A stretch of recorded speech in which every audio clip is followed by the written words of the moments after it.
In the quiet dark between stars, the human scout ship Aurora drifted alone. Its metal skin pitted and worn, its engines cold and silent inside the ship. Time moved slow like honey in winter. Lily Carter floated near the observation blister. Her fingers, pressed against the cool glass, her eyes fixed on the green swirl of a planet below Xenos Prime. A world untouched by human hands, yet somehow calling to her. Lily was 28, with sun-faded hair tied back in a messy knot, and eyes the color of rainy skies. She had been alone for 17 months since the Aurora's main drive failed during a routine survey mission. The crew had tried to send a distress call, but static swallowed their words. One by one, they died not from violence, but from slow decay, a leak in the oxygen recycler, a fever with no cure, a broken heart that stopped beating in sleep. Lily buried them in space one by one, whispering names into the void until only her voice remained. She rationed her food, spoke to the ship, steadied computer, and dreamed of walking barefoot on wet grass. She had accepted her fate. She would die out here, forgotten, her bones turning to dust among the stars. Then the lights came. They appeared without warning, not as warships, but as living things. Great vessels shaped like folded wings made of crystal and light. They surrounded the Aurora not to attack, but to watch. Their surfaces shimmered with colors that shifted like ocean waves. Lily watched them on her cracked screen. Her breath caught, not in fear but in wonder. For 3 days they circled, silent and patient. Then one ship broke from the group and glided toward the Aurora. A soft chime echoed through the old ship's corridors. Lily grabbed a plasma cutter, though she knew it would do nothing against beings who traveled on starlight. She walked to the airlock, her legs unsteady from months of weightlessness. The door hissed open, and she saw her. The alien woman stood tall, nearly 7 feet, with skin like polished night and silver, lines that pulsed gently beneath the surface like slow breathing. Her face was sharp yet kind, her eyes large and golden, holding depths that made Lily feel small and seen at once. Her hair was not hair, but strands of soft light that floated around, her head like a living crown. She wore no armor, only a robe that seemed woven from moonlight. Lily froze, the plasma cutter trembling in her hand. The alien tilted her head, studying Lily with a look that felt like being known for the first time in years. Then a voice entered Lily's mind. Not loud but warm, like a hand on her shoulder. "You are alone." Lily swallowed hard. "Yeah, I guess I am." The alien stepped forward, bare feet, making no sound on the metal floor. "You are the last of your kind here, just me," Lily said, "and my ship is dying." The alien reached out a long hand, fingers tipped with soft glow. Lily hesitated, then placed her palm against it. A jolt passed between them. Not painful, but alive. Images flooded Lily's mind. Green forests roaring, oceans, a child's laugh, then silence, empty rooms, cold beds. "You feel it too?" Lily whispered. The alien nodded. Her name was Zara, princess of the Xenos hive, chosen to lead when the old queen passed. She had traveled many worlds, but none like Earth. None. With being so fragile yet so full of fire, Zara led Lily through her ship. The walls breathed softly, glowing with inner light. Other Xenos moved in the corridors, their eyes flickering with curiosity. But no threat. They bowed their heads as Zara passed. Respect in every motion. Lily felt no fear. Only a strange calm, like coming home after a long storm. They entered a chamber open to the stars. A garden of glowing plants and floating stones that hummed with energy. Zara gestured to a smooth stone bench. Lily sat, her legs weak from disuse. "Why did you come?" Zara asked, her voice in Lily's mind like wind through tall grass. Lily laughed, a dry sound. "You mean, why am I here, or why did you save me?" "Both. I was part of a survey team. We found Xenos Prime, but our ship broke. We sent a distress call. No one came. Everyone else died. I stayed because there was nowhere else to go." Zara was quiet for a long moment. Then she said, "Your species is dying." Lily flinched. "Yes, Earth is sick. Wars, fires, oceans rising. We thought the stars would save us, but space is cruel." Zara turned her golden eyes to the emerald planet below. "We have watched you for many cycles. Your broadcasts, your music, your wars, your art. You burn bright and fast like comets. We admire you." Lily blinked, tears pricking her eyes. "You admire us?" Yes, you create beauty even in pain, you love even when it hurts you. Hope even when there is no reason. Lily looked away, ashamed of her species' failures, the bombs, the greed, the silence when others cried. For help, Zara reached out again, this time touching Lily's cheek, her fingers cool and gentle. We wish to preserve you. How? Lily asked. Through you. Lily pulled back, confused. Zara explained the Xenos were ancient but sterile, their biology no longer produced offspring. They had searched the galaxy for life that could awaken their dormant genes. They found none until humans' human DNA carried a spark, a resilience that could blend with theirs if joined. You want me to help you have children? Lily said slowly. Just children, Zara said. A new beginning. A bridge between our peoples. You would be honored among us. Your blood would live in the stars. Lily stared at her, heart pounding. This was madness. She was one woman alone on a broken ship, being asked to become the mother of an alien future. What if I say no? Lily asked. Then you return to your ship and we leave you in peace. Zara said simply, we do not take. We ask. Lily looked at the planet below, green and alive, then at her own hands, calloused and thin. She thought of Earth burning, of her parents' graves, of the empty nursery she had once dreamed of filling. I joked once. Lily said softly to a friend back home, you'd make a cute bride. She was teasing about some alien holovid. We watched. Zara tilted her head. Lily smiled faintly. I never thought I'd be the one saying it to a real alien princess. Zara did not smile, but her eyes softened. You would not be a bride. In your sense, you would be a partner. A creator. A guardian of two worlds. Lily took a deep breath. What would it be like? Zara showed her again through touch images of a life together. A home beneath Xeno's twin suns. Children with golden eyes and human laughter. A garden where earth flowers grew beside Xeno's vines. Lily saw herself older, wiser, surrounded by beings who called her mother, not because of blood alone, but because of choice. It would not be easy. Zara warned, our ways are different, our time is longer, our grief deeper, but our joy is vastly. Thought of dying alone in the aurora, of her bones turning to dust in the void. She thought of holding a child who carried both her and Zara in their veins. Okay, Lily said, her voice steady. I will do it. Zara placed her forehead against Lily's, a gesture of deep trust among the Xenos. Thank you, Lily Carter, last daughter of Earth, you give us hope. They returned to the aurora, not to scavenge, but to honor. Lily gathered what few things she wanted. A photo of her parents, a worn copy of Leaves of Grass, a silver locket with a strand of her hair inside. She stepped onto Zara's ship and did not look back as the crystalline vessel lifted from the aurora. The old ship groaned, then drifted away into the dark. Lily watched it go, feeling not loss, but release.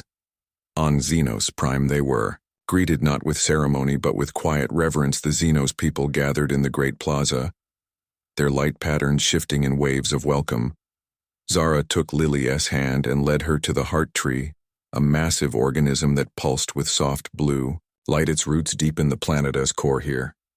Zara said, this is where life begins and ends. Lily placed her palm on the bark and felt it thrum with energy, ancient and kind. Weeks passed. Lily learned their language, not words but feelings shared through touch and light. She learned to weave starlight into cloth, to sing with her mind, to listen to the planet. As slow thoughts, she was lonely sometimes for human voices, for coffee, for rain on concrete. But Zara was always there, patient, gentle, teaching her not as a guest but as one of their own. One evening, as the twin suns set, painting the sky in violet and gold, Lily stood on the balcony of their shared dwelling, Zara beside her. Do you miss it? Zara asked. Earth, Lily said. Yes, but not enough to leave. Zara nodded. I feared you would regret. Lily turned to her. I joked about a cute bride, but you are not what I expected. What did you expect, a monster or a goddess? Lily said, you are just you. Zara smiled, then a true smile that lit her whole face like dawn months. Later in the heart tree chamber, Lily lay on a bed of woven moss, her body heavy with new life. Zara knelt beside her, holding her hand. The Xenos elders stood in a circle, their light patterns calm and steady. It is time, Zara whispered. Lily breathed. Through the pain. Not like human birth, this was different, a merging of energies, a song that rose from the planet itself. She felt the child stir, not just in her womb, but in the air around her, in the roots beneath her, in the stars above. When the child came, it was wrapped in light, soft cries echoing like chimes. Zara lifted the infant, a girl with skin like dusk and eyes already open, golden like her mother, but with a hint of storm. Gray around the edges, Lily reached for her trembling tears. Streaming down her face, "She is ours," Zara said, placing the child in Lily's arms. Lily held her close, breathing in the scent of starlight and earth, and something new, something that had never existed before.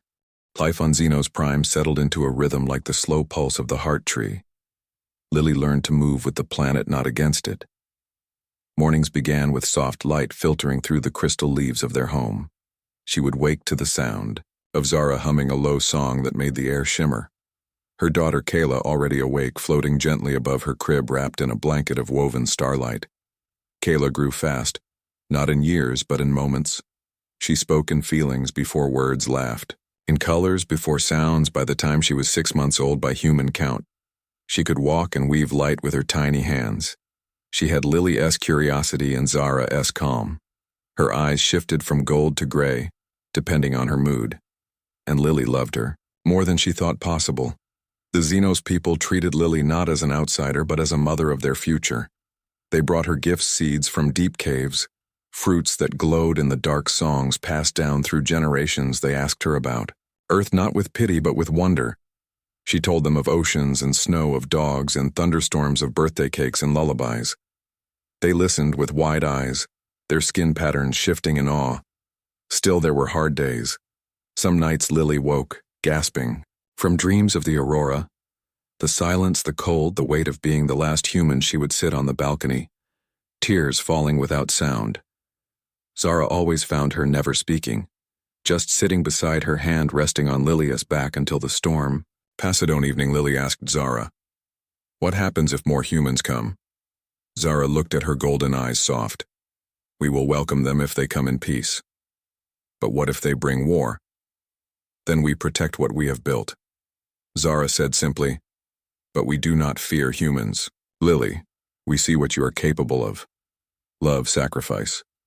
Hope Lily nodded, but worry stayed in her chest like a stone.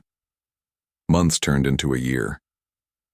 Kayla learned to speak in both human words and Xenos light patterns. She called Lily Mama and Zara Nara, a word that meant both mother and star in their tongue. She played with other Xenos children, her laughter ringing through the gardens. Then the signal came. It was faint at first. A whisper in the comms array. The Xenos had gifted Lily a small receiver, so she could listen to the stars one night. It crackled to life, not static, but a voice. Human voice. "This is Captain Elena Rodriguez of the ISV Horizon. We are responding to a century-old distress call from the Aurora.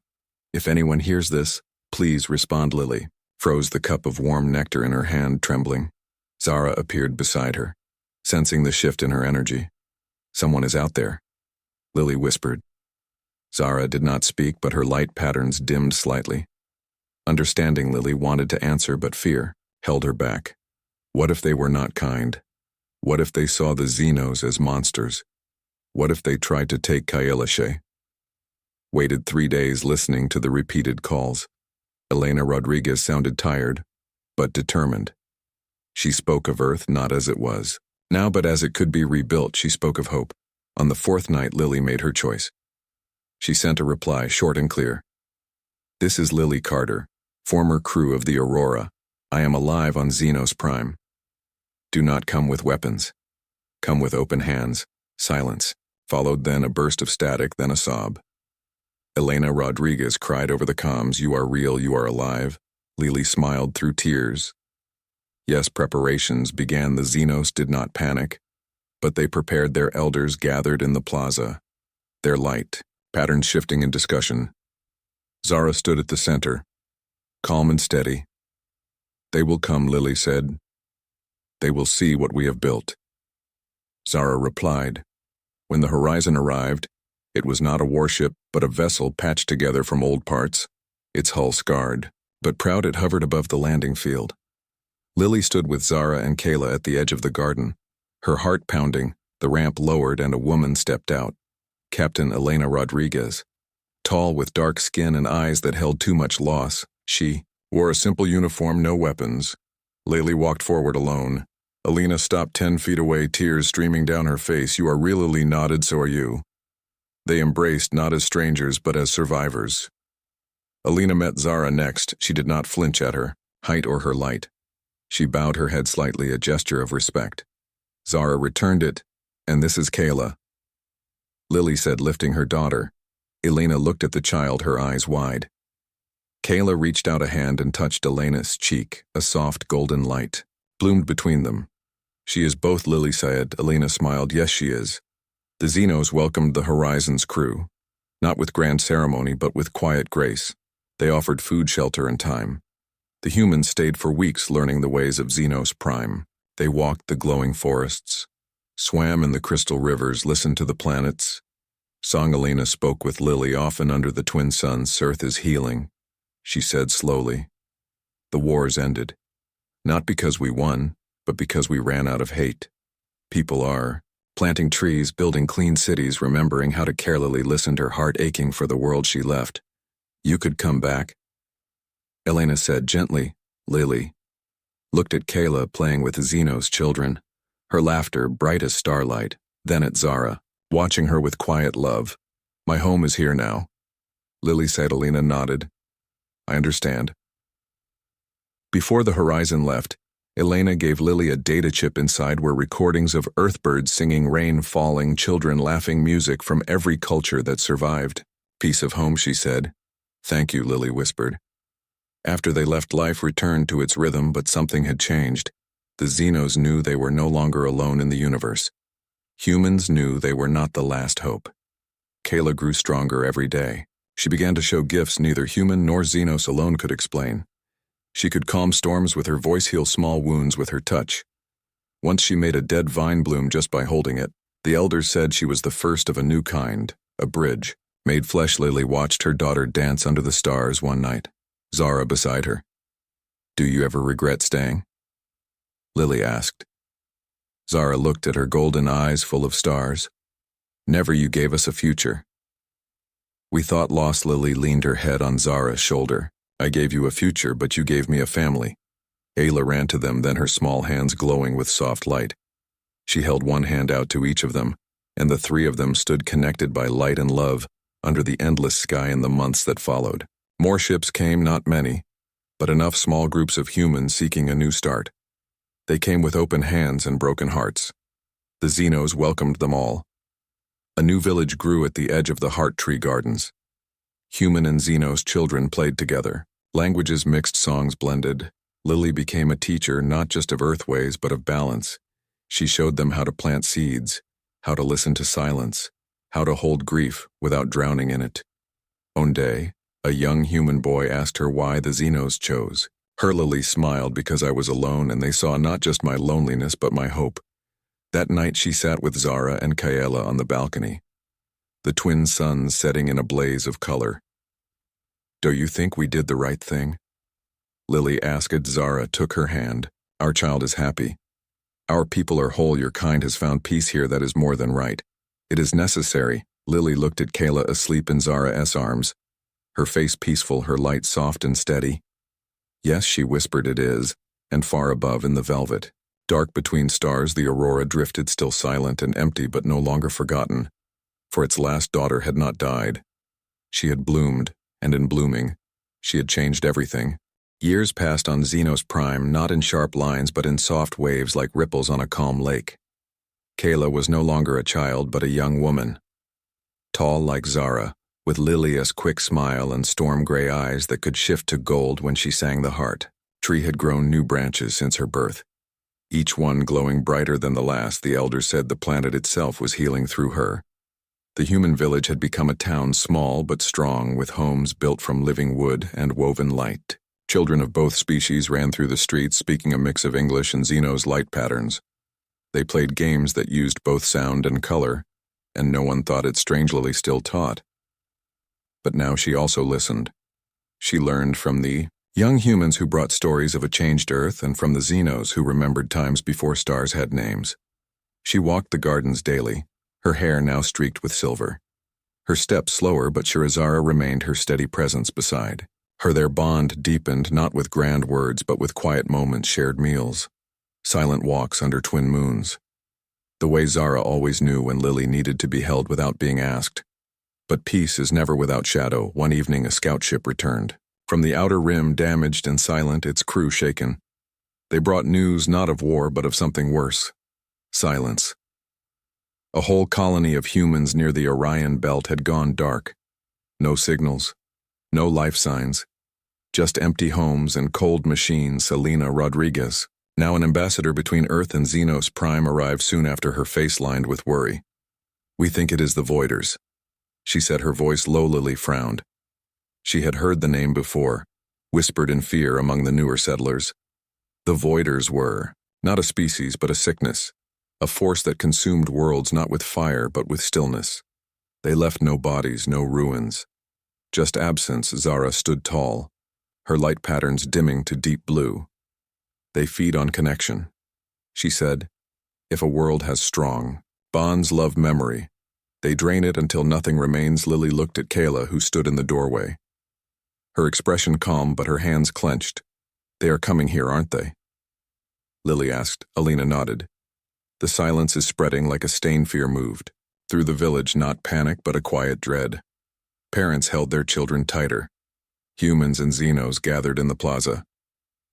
Not to flee, but to prepare. Kayla stepped forward, then her voice clear and strong. "They will not take this place." "How can you stop them?" Lily asked gently. Kayla looked at her mother, then at Zara, then at the heart tree.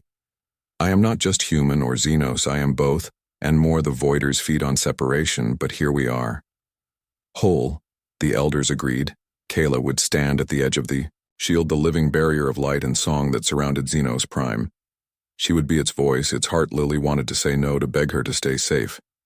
But she saw the same fire in her daughter that once made her accept Zara. As offer years ago, the fire of hope. The night before the Voiders arrived, the whole village gathered not in fear but in unity. They shared food, sang songs, told stories of home and loss and love. Lily held Kayla close. "I am not afraid." Mama Kayla whispered. "I know," Lily said, "but I am proud of you." Zara placed a hand on each of them, her light warm and steady. "We stand together." When the void came, it was not with ships or weapons, but with a hush. A silence so deep, it hurt the ears. The sky dimmed, the stars vanished, the air grew cold and still. Even the heart tree's glow flickered at the edge of the shield. Kayla stood alone, barefoot on the warm stone. Her arms open, not in defense, but in welcome. The silence pressed against the light. Kayla began to sing, not a human song, or a Xenos chant, but something new. A melody woven from both her voices, from Lilia's lullabies and Zara's star hymns, from earth rain and Xenos wind. The notes rose like light, pushing back the dark. The void recoiled. It had never met a being who was not one thing or another, but both. It had fed on lonely hearts, broken bonds, scattered minds. But here was a soul whole and connected to everything around her. Kayla's light grew brighter, not harsh but warm like dawn. She reached out, not with force, but with invitation. "You do not have to be empty." She sang in mind and voice. "You can be full again." For a moment the silence wavered, then it broke. Not with a scream, but with a sigh. Like a long-held breath released, the stars returned. The air warmed, the heart tree pulsed strong and steady. The void was gone, not destroyed but changed, not empty but full. Kayla collapsed. Lily and Zara ran to her, catching her before she hit the ground. Her skin was cool, but her breath was steady. Her eyes fluttered open, gray and gold swirling together. "It is done," she whispered. In the days that followed, the silence did not return. Instead, a new signal came, faint but clear, from the Orion colony. A child's voice singing a simple tune. They were alive. Hope spread faster than fear ever could. Kayla recovered quickly, but she was changed. Her light now pulsed with a deeper rhythm. And when she spoke, even the elders listened, as if hearing wisdom from the planet itself. Lily watched her daughter walk through the village, one morning greeting humans and Xenos alike with the same gentle smile she had as a child. But now with the weight of what she had done, "You saved us all," Lily said later as they sat by the heart tree. Kayla shook her head. "No, Mama, we saved each other. That is the point." Zara joined them, placing a hand on Kayla's shoulder and one on Lily's. "You taught her that, Lily. You showed her that love is not weakness but strength." Lily looked at her family at the village, alive with sound and color, at the sky full of stars, and knew she had not just survived, she had built something worth protecting. Months later, a new ship arrived, not from Earth but from a distant system. Humans and Xenos together on a vessel named the Kaila Bridge. They brought news of other worlds waking up, of species reaching out instead of lashing out, of songs shared across the void. Kyla stood at the landing field not as a child or a warrior, but as a guide welcome. She said in a voice that carried both human warmth and, "Xenos, come, you are not alone." That night Lily stood on the balcony again. Zara beside her, the twin suns setting in gold and violet. "Do you ever miss the old life?" Lily asked. Zara looked at her sometimes, but I would not trade it for anything. Lily smiled. Neither would Ibelo them. Kayla walked with the new arrivals, her light soft but sure, showing them the gardens, the river, the heart tree. She pointed to the stars and spoke of journeys. Not endings, but beginnings. Lily leaned into Zara's side, feeling the steady beat of her heart, the hum of the planet beneath her feet, the warmth of a life built not in spite of difference, but because of it. The aurora was long gone, lost to the dark, but its last daughter had not faded. She had grown, and in growing, she had lit a path for others to follow, and in the quiet between stars that path glowed brighter every day. Time flowed like a slow river on Xenos Prime, carrying stories in its current. Lily's hair was mostly silver now, her hands lined with age, but her eyes still held the storm-gray spark that first caught Zara's attention. She walked slower, these days leaning on a staff carved from heart tree wood, but she never missed a morning in the garden where human and Xenos children gathered to learn. Kayla was no longer just a daughter, but a leader. Not by title, but by presence. She moved between worlds, with ease speaking at Earth councils and Xenos elder circles alike. Her voice carried weight, not because she demanded it, but because she listened first. She had built the first true alliance between species, not with treaties but with trust. The village had grown into a city not of steel and glass but of living walls and light bridges, trees that bore fruit for both humans and Xenos, rivers that sang as they flowed, schools where children learned to weave starlight and solve math problems in the same breath still. Lily felt the weight of years one evening as the twin moons rose.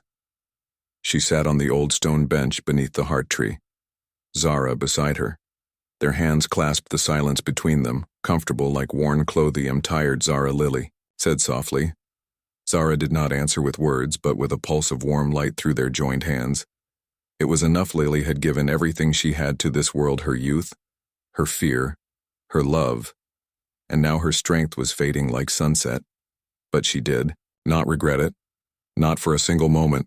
Kayla found them there as she always did when the moons rose. She knelt before them, her golden gray eyes full of love.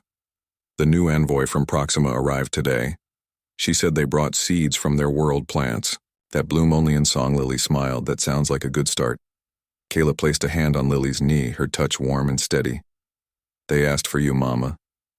They want to hear the story of the aurora," Lily chuckled. "I am just an old woman with old stories. You are the first bridge," Kayla said softly. "Without you, none of this would be Hera." Zara nodded, her light patterns shifting to deep amber. "The color of memory," Lily sighed. "Okay, I will speak tomorrow." That night she dreamed of Earth, not the burning world she left, but the one she remembered: green fields, cold rivers, her mother's voice calling her in for dinner. She woke with tears on her cheeks, but peace in her chest. The next day the plaza was full. Xenos, elders, humans from the newer settlements, even visitors from distant stars. They sat in a wide circle around Lily, who sat on a low platform, wrapped in a robe woven by Kayla's hands. She spoke simply of the aurora, of loneliness, of fear of the moment. Zara stepped through the airlock and changed everything. She did not speak of glory or greatness, only of choice, of hope, of a joke about a cute bride that became real.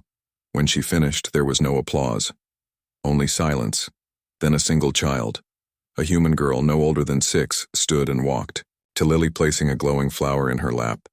"Thank you," she whispered. Lily touched the child's hair and smiled. After the gathering, Kayla helped her back to their home. Lily moved slowly, each step. "A small victory. You did well, Mama," Kayla said. "I just told the truth.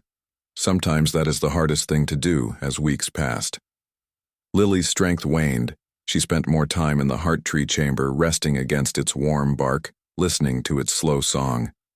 Zara never left her side. Kayla visited often, bringing news of the growing alliance, new ships arriving, new songs being shared. One afternoon, Lily asked Kayla to bring her locket. The old silver one from the Aurora. Kayla opened it.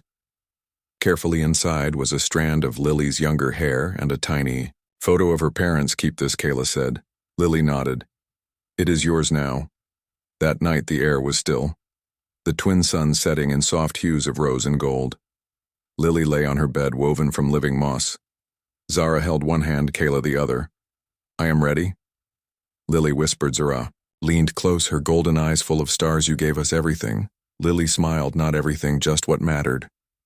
She closed her eyes and breathed out slowly. Her body grew still, but her light did not fade. It rose like mist, joining the glow of the heart tree, weaving into the air, the stars, the very soul of Xenos. Prima. Kayla wept. But her tears were not just of loss, they were of gratitude. Zara placed a hand on her daughter's shoulder. "She is not gone. She is part of the song now." In the days that followed, the city mourned not with silence but with music. Humans sang lullabies. Xenos wove light patterns in Lily's honor. Children planted earth flowers around the heart tree that bloomed in colors never seen before. Kayla stood before the Alliance Council, her voice clear and strong. "My mother showed us that connection is stronger than fear, that love is not weakness but the bravest thing we can offer the universe." From then on, every new ship that arrived was greeted with Lily's story, not as legend but as lesson. Years turned again. Kayla, now with silver in her own hair, raised children of her own, a son with Zara's height and Lily's laugh, a daughter who could speak to plants and calm storms with a whisper. The heart tree grew taller, its branches reaching toward the stars, its light brighter than ever. One evening, Kayla stood on the same balcony where Lily once watched the Aurora drift away, her children playing below with Xenos and human friends. Zara joined her.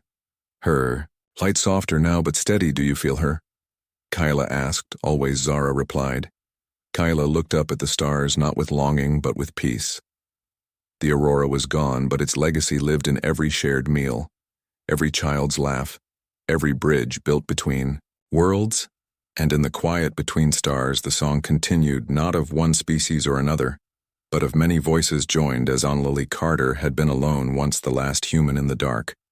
But she chose to reach out, and in doing so she became the first of something new, not just human, not just Xenos, but hope made real, and that hope would never fade. Generations passed on Xenos Prime, but Lily's name never faded. It lived in songs and the names of newborns, in the quiet moment when a child first touched the heart tree and felt a whisper of storm-gray warmth. The story of the last human who said yes was told not as myth but as truth, a reminder that even in the darkest void one choice could light. 1,000 stars. Kayla's children grew tall and wise. Her son Jorah became a navigator, sailing the star lanes in ships woven from light and memory. Her daughter May learned to speak with the planet itself, her voice calming quakes and calling rain when the land grew dry. They carried Lily's courage and Zara's calm in their blood and in their hearts. Zara remained, but time touched even the Xenos, though slowly her light dimmed. Not with weakness, but with grace, she walked the gardens less often. But when she did, young ones of all kinds would gather just to sit near her, silent and honored. One spring, when the twin suns shone warm and the sky bloomed with auroras, a new signal came not from Earth or Proxima, but from the far rim near the old void zone. It was faint, broken, but clear. "Help, we are not alone." Kayla stood in the council chamber, her silver hair braided with heart tree vines, her eyes still shifting between gold and gray. She listened as the message repeated. "They are calling us," she said. Some elders urged caution. The void may still linger. But May stepped forward, her voice soft but firm. The void was not evil. It was empty, and we filled it with song. If they call, they are ready to listen. Kayla looked at her daughter and saw Lily's fire in her eyes. We go, she said, not as warriors but as guides. A small ship was prepared, not armed, but open, its hull lined with earth. Flowers and Xenos light crystals. Jorah would pilot it. May would speak for them, and with them an old human woman named Clara, who had come as a child on the Horizon's second voyage.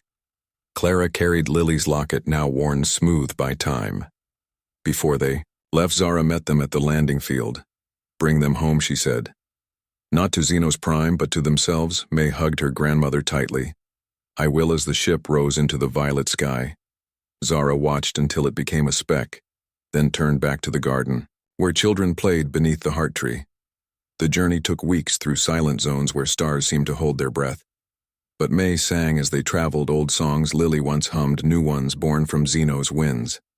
The ship's light grew stronger. With every note, they found the source on a small moon orbiting a dying star. The surface was gray and still, but deep below, in crystal caves, life pulsed faintly. A species unlike any they had seen. Small beings with glass-like skin and voices like wind chimes they had hidden for centuries, afraid of the void, afraid of being seen. May stepped out alone, no weapons, no shield, just open hands. We heard you, she said in mind and voice. The beings trembled. You are not alone, she continued. My grandmother was alone once she chose to trust, and the universe changed. One small being stepped forward, its form shimmering with fear and hope. Show us, she whispered. May held out the locket. Let them feel Lily's memory, the loneliness, the choice, the love. Tears, like liquid light, fell from their eyes in the weeks that followed. The cave dwellers emerged slowly. They learned to sing with May, to weave light with Jorah, to plant seeds brought from Xenos Prime. Clara taught them human stories of phoenixes and second chances. When the ship returned, it carried not refugees but friends. Zara greeted them not with ceremony, but with a single branch from the heart tree. She placed it in the hands of their leader. Grow with us, she said. Back on Xenos Prime, the city welcomed them not as strangers, but as family homes were made. Gardens expanded, songs grew richer with new voices. May stood with her grandmother under the twin suns. You did well, Zara said. May shook her head. We only followed the path you and Lily met. Zara smiled. The path is not fixed, it grows with every step. That night the heart tree glowed brighter than ever, its light reaching into the sky like a beacon. Years flowed like rivers again. May's children learned the old stories they asked about Lily, not as a hero but as a person who was scared but chose hope anyway. One day a young boy named Leo asked May, why did she stay? Why not go back to Earth? May sat with him beneath the tree, her hand resting on its warm bark. Because home is not a place, she said, it is who you choose to stand with. Leo thought about that, then asked, can I be like her? You already are, May said, if you choose kindness over fear. As time passed, Zara's light grew softer, until one evening she did not rise with the sun. Kayla found her beneath the heart tree, her body still, her spirit already woven into the planet's song. They did not bury her, they sang her into the roots, the branches, the very air. Kayla stood alone that night on the balcony where Lily once watched the stars. You kept your promise, she whispered to the wind below. The city hummed with life, human Xenos and the glass-skinned moon dwellers all sharing food, laughter, stories. Kyla's time was coming too. She felt it in her bones. Not with fear, but peace. She called her family close, Jorah, May, their children and grandchildren. Tell my story, she said, not as an end, but as a beginning.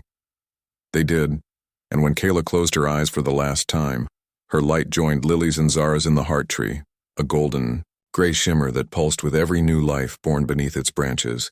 Centuries later, Xenos Prime was known across the galaxy, not as a planet, but as a promise.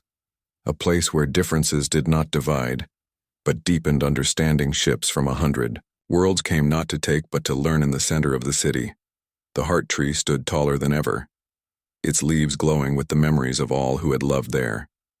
At its base, a simple stone bore 3 names: Lily Carter, Zara, of the Xenos, Kayla. Bridge children would sit there and listen, and sometimes, if the wind was right and the twin suns low, they would hear a soft voice like storm clouds in starlight whispering, "You are not alone." The end.